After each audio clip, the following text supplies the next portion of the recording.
पूरे साल हम शादी करेंगे लेकिन मुहर्रम के महीने में शादी नहीं करेंगे। क्यों? मुहर्रम का महीना मातम का महीना का, मुहर्रम के महीने में शादी कर दी अपने बेटे या बेटी की तो घर में मातम ही मातम रहेगा।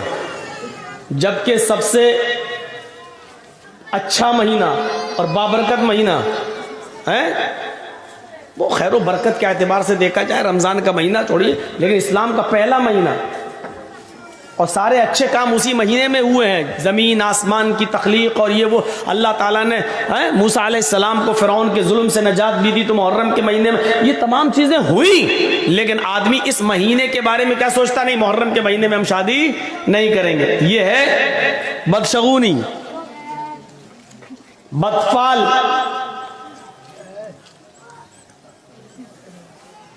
गाड़ी चल रही है स्पीड में, अचानक बिल्ली रास्ते से गुजर गई, रोक दी गाड़ी। क्या हुआ? नहीं नहीं, बिल्ली ने रास्ता काट दिया। अरे इतने बड़े बड़े जुआरी, शराबी, कबाबी रास्ता काट रहे हैं, योगी मोदी सब रास्ते से गुजर रहे हैं तो रास्ता मनहूस नहीं हो रहा। बिल्ली बेचारी अल्लाह की मखलूक, बेकसूर जानवर, ये गुजर गया तो रास्ता रोक। नहीं, अरे गाड़ी रोकना थी तो इन मनहूस नेताओं के गुजरने पर रोकना चाहिए थी कि अब तो पता नहीं सुबह सुबह किस नेता का चेहरा देख लिया, पता नहीं गाड़ी आगे बढ़ेगी कि नहीं बढ़ेगी। रोकना वहां चाहिए, रोक रहे इस बिल्ली पर। यह अकीदा रखना कि बिल्ली के गुजर जाने की वजह से एक्सीडेंट होने का खतरा है। गाड़ी रोक दी, 2 मिनट रुके, उसके बाद गाड़ी चला रहे। यह है बदशगुनी।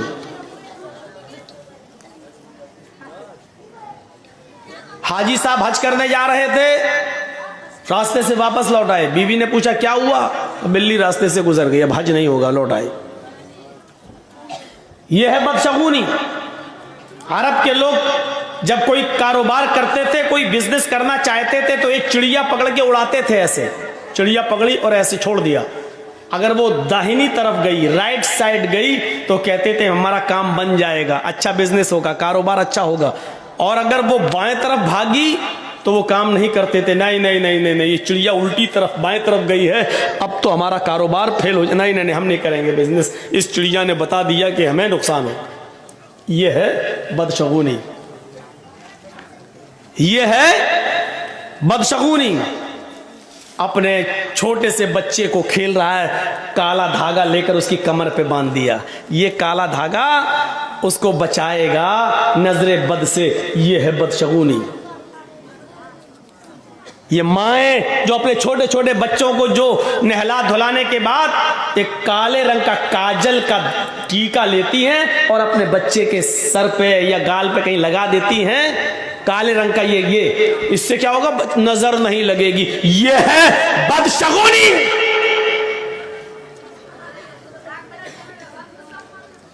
माफ कीजिएगा, सिर्फ इतना सा काला टीका लगा देने से तुम ये समझती हो कि मेरे बच्चे पे नजर नहीं लगेगी। अरे इतना सा काला टीका क्या, पूरा चेहरा भी अगर तू काला कर देगी तब भी ये काला रंग उसका कुछ नहीं कर सकता है। अपने बच्चे को नजरे बद से बचाना है तो सिर्फ ये दुआ पढ़ो, अल्हम्दुलिल्लाहि रब्बिल आलमीन से वलज़्ज़ालीन आमीन, और उसके बाद में कुल औज़ु बिरब्बिल फलक और कुल औज़ु बिरब्बिन नास, ये पढ़कर अपने बच्चों पर दम करो 3 मरतबा सुबह और 3 मरतबा शाम। आपके बच्चे पर नजर नहीं लगेगी। ये काले टीके बंद करो।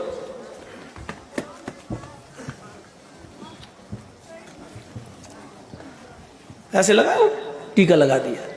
कितने बच्चे खेलते हुए हमारी गोद में आ जाते हैं, यही बिहार बंगाल के अंदर है। मौलाना साहब जरा मेरे बच्चे के सर पे हाथ फेर देना, गोद लिया, काला टीका लगा हुआ है, काजल लगा हुआ है।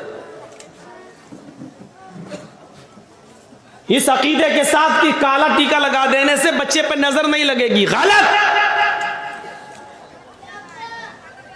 3 बार सूरह फातिहा पढ़ो, 3 बार कुल औज़ु बिरब्बिल फलक पढ़ो, 3 बार कुल औज़ु बिरब्बिन नास पढ़ो और अपने बच्चों पर दम करो। उसका तरीका ये होना चाहिए कि एक बार पहले पढ़िए आप औज़ु बिल्लाहि मिनश शैतानिर रजीम बिस्मिल्लाहिर रहमानिर रहीम अल्हम्दुलिल्लाहि रब्बिल आलमीन अर्रहमानिर रहीम मालिकि यौमिद्दीन इय्याका नअबुदु व इय्याका नस्तईन इहदिनस सिरातल मुस्तकीम सिरातल लज़ीना अनअमता अलैहिम गैरिल मग़दूबि अलैहिम वलद्दाल्लीन। फिर उसके बाद पढ़ो बिस्मिल्लाहिर्रहमानिर्रहीम कुल अऊज़ु बिरब्बिल फलक़ मिन शर्रि मा खलक़ व मिन शर्रि गासिकिन इज़ा वक़ब। ये पूरी सूरत पढ़ो। उसके बाद पढ़ो बिस्मिल्लाहिर्रहमानिर्रहीम कुल अऊज़ु बिरब्बिन नास मलिकिन नास इलाहिन नास मिन शर्रिल वसवासिल खन्नासिल लज़ी युवस्विसु फ़ी सुदूरिन नास मिनल जिन्नति वन नास। एक बार पढ़ लिया, अब बच्चे पे दम कर दो। इसके बाद फिर पढ़ो ऐसे ही, फिर पढ़ो ऐसे ही, ऐसे 3-3 बार पढ़ के आप सुबह दम कर दो फजर की नमाज के बाद, और शाम को दम कर दो इशा की नमाज के बाद। मौका लगे तो दोपहर में भी दम कर दो ज़ोहर की नमाज के बाद। लेकिन ये सब करने के लिए अम्मा को उठना पड़ेगा सुबह फजर में, नमाज पढ़ने के बाद दम करने के लिए। अब इन झमेलों से बचने के लिए कुछ कठ मुल्लाओं ने कह दिया है काला टीका लगा दो, नजर नहीं लगे। सच बता रहे हैं, यही कठ मुल्ला उल्टी छुरी से काटे जाने वाले हैं। काले, अगर काली चीज से नजर रुकने वाली होती तो हिंदू भाई तो इतने इतने बड़े वो काली दुर्गा माँ का इतना बड़ा वो लगा लेते हैं अपने घरों में, जबान निकाले हुए करे हुए। अब देखिए, इसका मतलब उनके घर पे तो नजर ही नहीं लगेगी, पूरा इतना बड़ा रख लेते हैं, दरवाजे पे लगा देते हैं, जबान बाहर निकली हुई है। क्या कहेंगे आप उसको? यह है बदशगुनी। कितने बच्चों को देखता हूं नंगे घूमते हो, काला काला वो बंधा हुआ है, सब क्या गंडा बांध दिया है। फला मौलाना साहब ने पढ़ के दिया। अरे मौलाना साहब तू खुद ही बांध ले अपनी कमर पे। ना इन गंडों से कुछ होना है, ना इस टीके से कुछ होना है। अल्लज़ीना हुम ला यततय्यरून, जो बदशगुनी नहीं लेते होंगे, बगैर हिसाब किताब के जन्नत में जो जाएंगे 70,000 लोग, वो कौन होंगे? जो बदशगुनी नहीं लेते होंगे। वला यक्तऊन, जो अपने जिस्म को दगवाते नहीं होंगे। दगवाना समझते हैं ना, जानवर को दागा जाता है ताकि उसको पहचान लिया जाए खेत में किसका जानवर है। इसी तरीके से यहाँ पर वो चलवाना, हाथ पे कुछ टैटू बनवाना, मशीन चलवाना, नाम लिखवाना या कोई टैटू बनवाना ताकि वो निशान बना रहे, इसको कहते हैं दगवाना। जो साबुन से फिर मिटता नहीं है, उसका निशान बाकी रहता है। जब तक आप ऑपरेशन नहीं कराएंगे जब तक वो मिटेगा नहीं। जितने लोगों ने अपने जिस्म को दगवाया है, पहली फुर्सत में ऑपरेशन करके इसको मिटवा दीजिए। अगर इस हाल में मर गए तो अल्लाह की कसम तुम्हारी बख्शिश नहीं होगी। जिसके जिस्म को दागा गया हो और उसने अपने जिस्म पर दगवाया हो, ऐसा आदमी अगर मर जाए तो इसकी जनाजे की नमाज पढ़ना जायज नहीं है और इसको मुसलमानों के कब्रिस्तान में दफन करना भी जायज नहीं है। लिखे बैठे हैं अपनी अपनी माशूकाओं के नाम, लड़के और लड़कियां लिख बैठी हैं अपने महबूबों के नाम। कभी यहां लिख लिया, कभी यहां दगवा लिया। साहब देख, कुछ लोग तेजाब से भी लिख देते हैं, कुछ लोग छुरी से लिखते हैं काट के। ये सब दगवाने के हुक्म में शामिल है। दगवाने, शेख सालेह अल उसैमीन का फतवा है कि अगर किसी आदमी का मौत इस हाल में होती है कि उसके जिस्म पर टैटू बंधा हुआ है, दाग दागा हुआ है, तो इस शख्स की न तो नमाज जनाजा पढ़ी जाएगी और न मुसलमानों के कब्रिस्तान में इसको दफन किया जाएगा। करने को तो कुछ भी करता। तो बगैर हिसाब और किताब के जो जन्नत में जाएंगे, उनमें जो अपने जिस्म को दगवाते नहीं होंगे। ए मदरसे के बच्चों, तुम लोग बार बार उठ रहे हो, जाओ यहां से चलो। जिसको जाना हो यहां से जाओ जी, बार बार उठकर डिस्टर्ब मत करो यहां पर।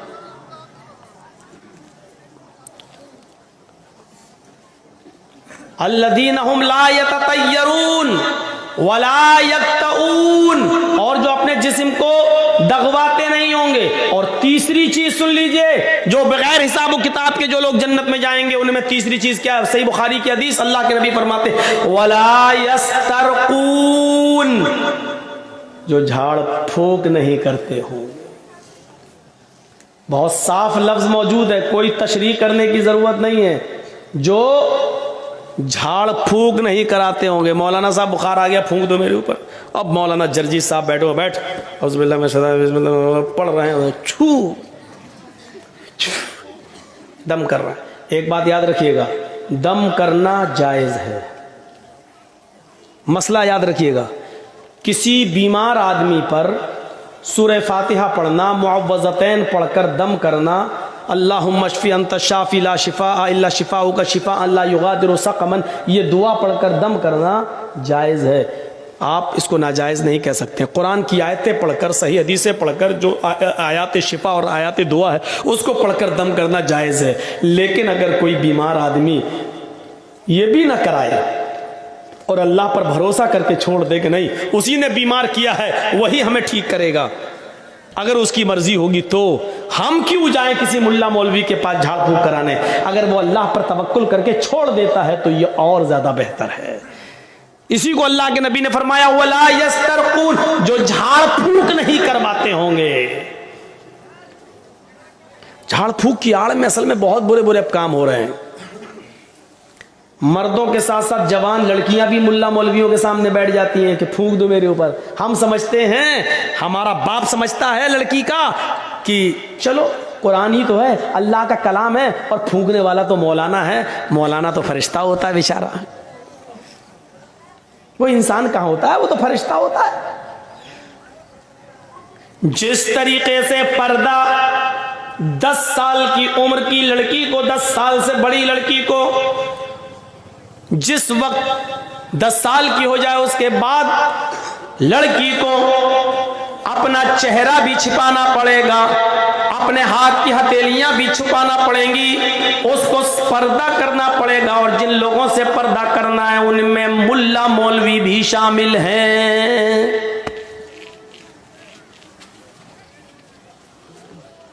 अब लड़की का बाप लड़की पर दम कर सकता है, लड़की का भाई लड़की पर दम कर सकता है, लड़की की माँ लड़की पर दम कर सकती है, लड़की का शौहर लड़की पर दम कर सकता है। माफ कीजिएगा मौलाना जर्जीस, आपकी जवान बेटी पर दम नहीं कर सकते हैं सामने बिठाकर।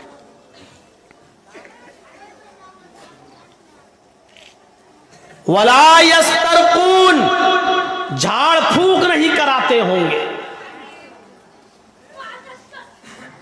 झाड़ फूक अगर कोई शख्स करता है कुरान हदीस के दायरे में तो जायज है, लेकिन अगर अल्लाह पर भरोसा करके ये भी ना करवाया जाए तो अफजल है, बेहतर है। वला यस्त। और चौथी चीज वअला रब्बिहिम यतवक्कलून, और जो अपने रब के ऊपर पूरा पूरा भरोसा और तवक्कुल करते होंगे ये लोग बगैर हिसाब और किताब के जन्नत में जाएंगे। अब जन्नत में जाने वाले कितने लोग हो गए? जिन्होंने कहा ला इलाहा इल्लल्लाह वो जन्नत में जाएंगे, जिन्होंने ला इलाहा इल्लल्लाह के साथ नमाज पढ़ी, रोजा रखा, हज किया, ज़कात दी, यानी चारों काम किए, ये जन्नत में दाखिल होंगे। और तीसरी चीज मन काना फी आखिरी कलाम, मन काना फी आखिर कलाम ही ला इलाहा इल्लल्लाह दखलल जन्ना, और जिसकी जबान से आखिरी जुमला ला इलाहा इल्लल्लाह निकला वो जन्नत के अंदर दाखिल होगा। जो बदशगुनी नहीं करता होगा वो जन्नत के अंदर दाखिल होगा। बगैर हिसाब व किताब की जाने वालों में ये भी शामिल है। और जो अपने जिस्म को दगवाते नहीं होंगे, और जो झाड़ फूक नहीं कराते होंगे, और जो अपने रब के ऊपर पूरा का पूरा तवक्कुल और भरोसा और एतमाद करते होंगे, अल्लाह के अलावा उनका यह एतमाद किसी और के ऊपर नहीं गया होगा, ये बगैर हिसाब ये जन्नत में जाने वाले लोगों में से होंगे। आइए एक और आसान तरीका बता दूं जन्नत में जाने का, और बहुत आसान है। मा मिनकुम मिन अहदिन, मा मिनकुम मिन अहदिन यतवज़्ज़उ फयुहसिनुल वुज़ू सुम्मा यक़ूल अशहदु अल्ला इलाहा इल्लल्लाह व अशहदु अन्ना मुहम्मदन अब्दुहु व रसूलुहु इल्ला फुतिहत लहु अब्वाबुल जन्नति समानियतु।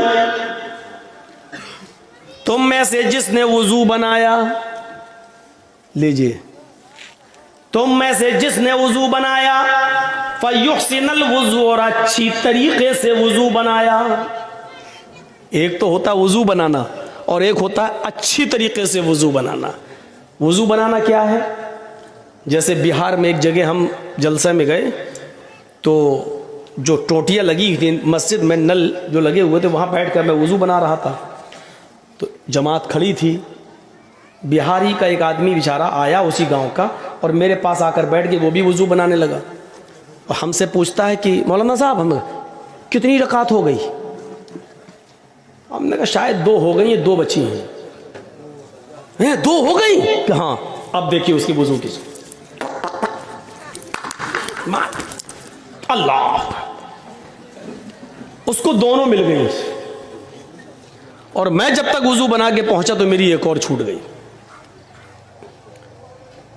बैठा तो निकल चुकी थी, 2 रह गई थी। पूछा कितनी मौलाना, कितनी हो गई? हमने कहा 2 हो गई, शायद 2 रह गई। उसने इतनी जल्दी वुजू बनाया कि जो रह गई थी वो दोनों मिल गई। अब अल्लाह बेहतर जाने किसने वुजू बनाया कि क्या किया। ये वुजू नहीं है। कौन सा वुजू बनाने वाले को जन्नत मिल रही है? वुजू सीखिए क्या है। फयुहसिनल वुजू, अच्छी तरीके से वुजू बनाना। अच्छी तरीके से वुजू क्या है? आप एक चुल्लू पानी लीजिए, जैसे नल पर बैठे तब भी टोटी खोलिए, पानी लीजिए, टोटी बंद कर दीजिए, पानी ज्यादा जाया ना हो। 2 मुद पानी में अल्लाह के रसूल वुजू बना लेते थे। 4 मुद का 1 सा होता है, 4 मुद का 1 सा होता है और 1 सा 2.5 किलो का होता है। कितने का? 2.5 किलो का, यानी 2.5 लीटर में का आधा करो तो कितना हुआ भाई? 2.5 किलो। ये 4 मुद है, 4 मुद का 1 सा, और 1 सा कितने का होता है? 2.5 किलो का। तो आधा सा यानी 4 में से 2 मुद, तो आधा सा यानी 2.5 किलो का आधा करिए तो कितना हुआ? 1.25 लीटर पानी में अल्लाह के रसूल वुजू बना लेते थे। सुन लीजिए, ये कि बाल्टी भरकर वुजू बनाने वालों, वुजू बनाने का सवाब तो मिलेगा, लेकिन 1 बाल्टी पानी जो खर्च कर दी इसका गुनाह भी पड़ेगा। तुम्हें बचोगे नहीं। सोचिए,